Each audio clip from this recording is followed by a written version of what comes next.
नमस्कार साथियों, मैं अशोक मालव। कल के टॉपिक की बात करेंगे। कल हमने पढ़ा था चतुर्भुजों को समझना, तो पूरी थ्योरी हमने पढ़ चुके थे।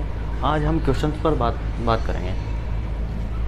तो मैंने क्वेश्चन लिया है क्वेश्चन नंबर 6, क्योंकि 5 तक इजी क्वेश्चन है, आप कर सकते हैं। क्वेश्चन नंबर 6 में हमें x का मान ज्ञात करना है। यहाँ पर x का,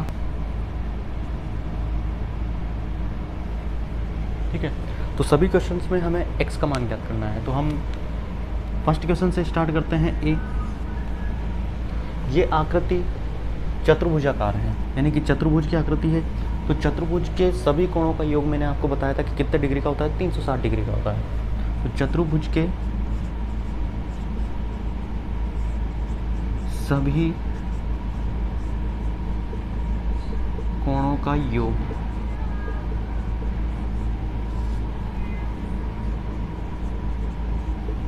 360 डिग्री होता है। एक तरीका तो ये, इसको हम डायरेक्ट याद रख सकते हैं कि 360 डिग्री होता है।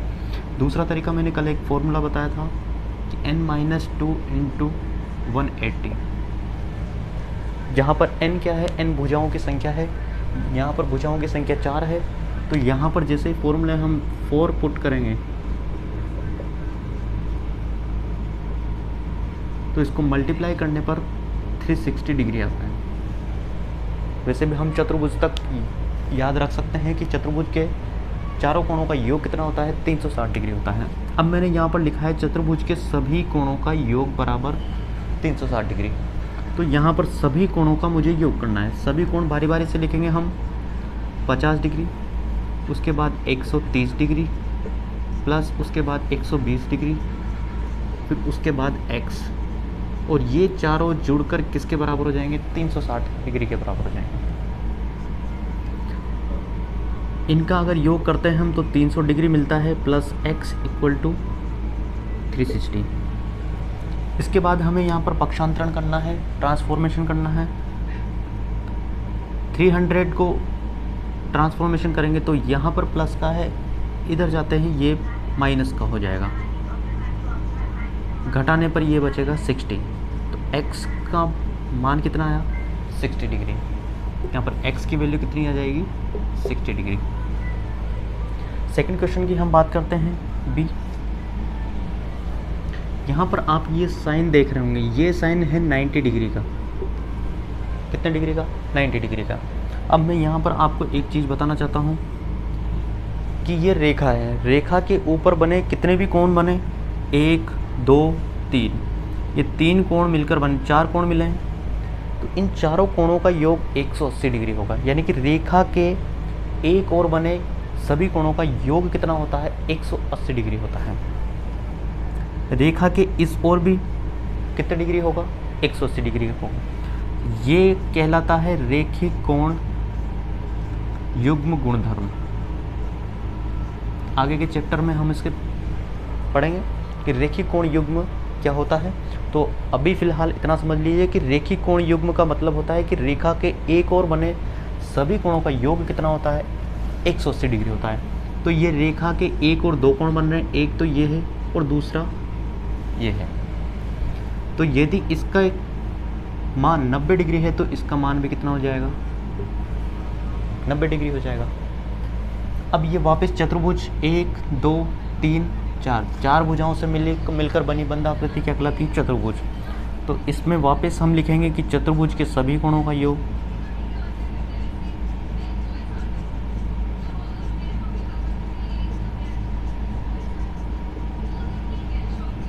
वापस से कितना हो जाएगा, 360 डिग्री।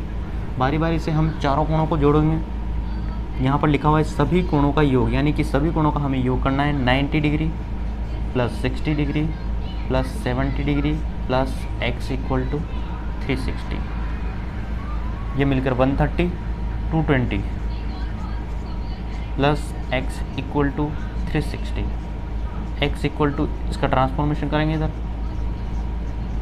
220, 140 डिग्री। x की वैल्यू कितनी आ जाएगी हमारे पास, 140 डिग्री।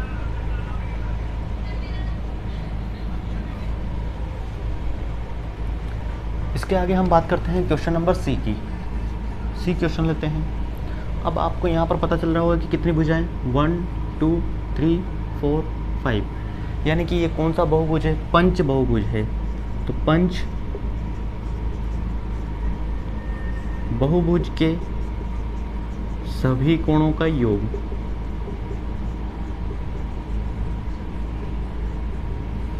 या तो आपको ये याद होना चाहिए, अगर याद नहीं है तो आप यहाँ से निकाल सकते हैं n-2 मल्टीप्लाई 180, n की वैल्यू 5 -2 इंटू 180, 3 इंटू 180 मल्टीप्लाई करेंगे तो 540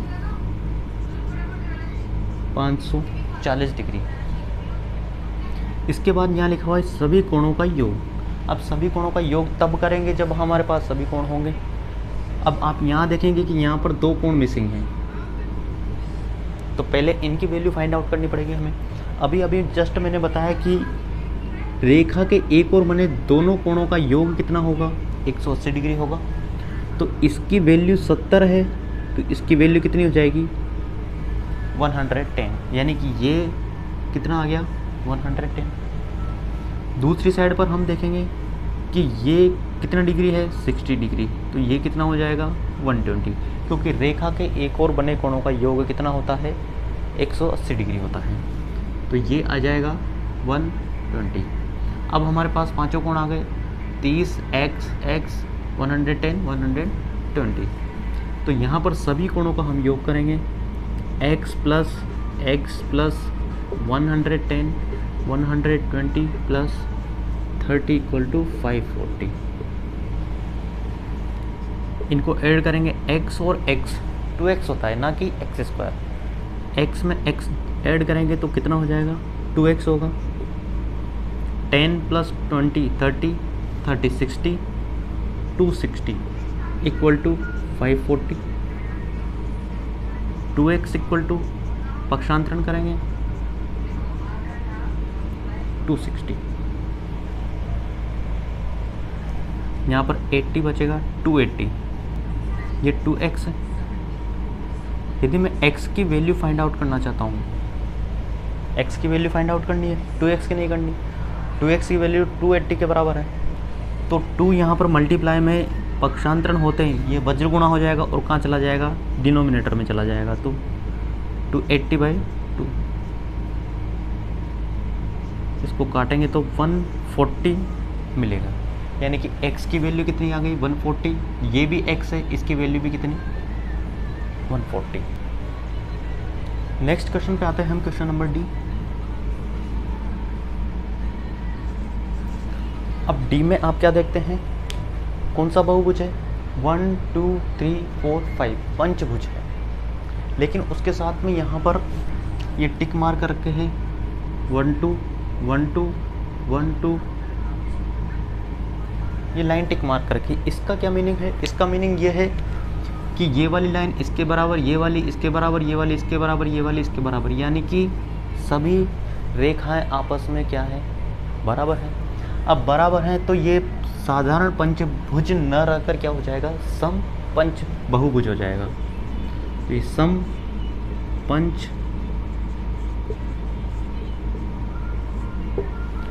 सम क्यों हुआ? क्योंकि सम बहुभुज किसे कहते हैं? ऐसा बहुभुज जिसकी सभी भुजाएं क्या होंगी? समान होंगी। तो इसकी सभी भुजाएं क्या हैं? समान हैं, तो ये कहलाएगा सम पंच बहुभुज कहलाएगा। तो इसके सभी कोणों का योग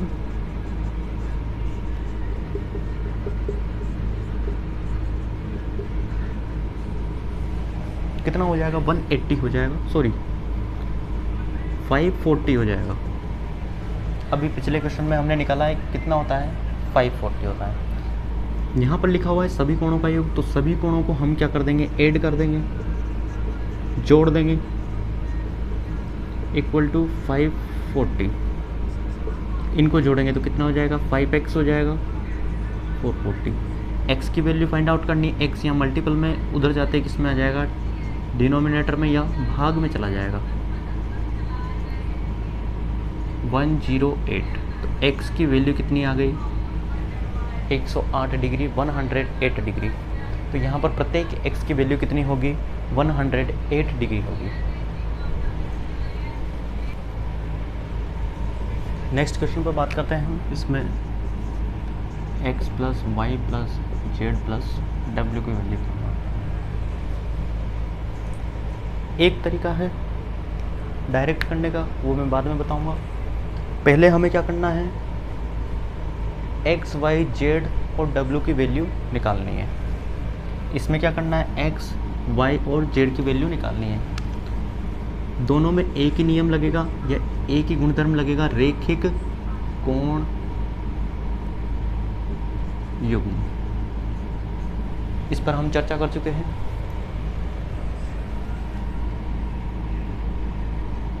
सबसे पहले हमें क्या करना है, त्रिभुज में दो एंगल दे रखे हैं, तीसरा एंगल फाइंड आउट करना है। 90 + 30 120 हो गया। त्रिभुज के तीनों कोणों का योग कितना होता है, 180 होता है। त्रिभुज के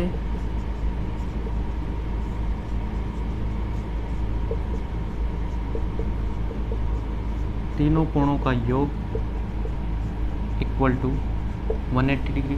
तीनों कोण कौन कौन से हैं हमारे पास, 30 + 90 प्लस, इसको कुछ नाम नहीं दे रखा है इसलिए मैं इसको P नाम दे सकता हूँ, = 180। 120 + P = 180। P की वैल्यू फाइंड आउट करनी है। इसका पक्षांतरण करेंगे, इधर चला जाएगा, माइनस हो जाएगा। 180 - 120 60। तो P की वैल्यू हमें यहाँ पर कितनी मिलेगी, 60 मिलेगी। अब रेखिक कोण युग्म से डायरेक्ट मैं आपको आंसर बता रहा हूँ। ये रेखा के एक और बने कोण है, इनका योग कितना होगा, 180 होगा। ये 90 है तो x कितना हो जाएगा, 90 हो जाएगा। ये रेखा के एक और बने कोण, इनका योग कितना होता है, 180। ये 60 है तो ये कितना हो जाएगा, 120 हो जाएगा। ये रेखा के एक और बने कोणों का योग, इस रेखा के ऊपर बने कोणों का योग 180। ये 30 है तो ये कितना हो जाएगा, 150। अब कोण x प्लस कोण y प्लस कोण z की वैल्यू हम निकालेंगे तो 150 + 90 + 120, तीनों को ऐड करेंगे तो कितना हो जाएगा, 360। इस पर आ जाइए। अब यहाँ पर दो ही एंगल दिए हुए हैं, हमें दो एंगल फाइंड आउट करने हैं जो कि संभव नहीं है। इसका दूसरा तरीका क्या है कि बहुभुज के सभी बाह्य कोणों का योग = 360 होता है। कोई सा भी बहुभुज हो, सभी के बाह्य कोणों का योग कितना होगा, 360 होगा। तो यहाँ पर ये भी बाह्य कोण है z, ये बाह्य कोण है और ये बाह्य कोण है। तो तीनों को हम यदि जोड़ेंगे तो डायरेक्ट हम लिख सकते हैं बहुभुज के सभी बाह्य कोणों का योग कितना, 360। तो 1 सेकंड में इसका आंसर आता है कि x y z का मान कितना होगा, 360 होगा। यहाँ पर x + y + z का मान कितना होगा, तो 360 होगा। डायरेक्ट इसका मान आता है क्योंकि सभी बहुभुज के सभी बाह्य कोणों का योग कितना होता है, 360 होता है। आज की क्लास में इतना ही। Thank you.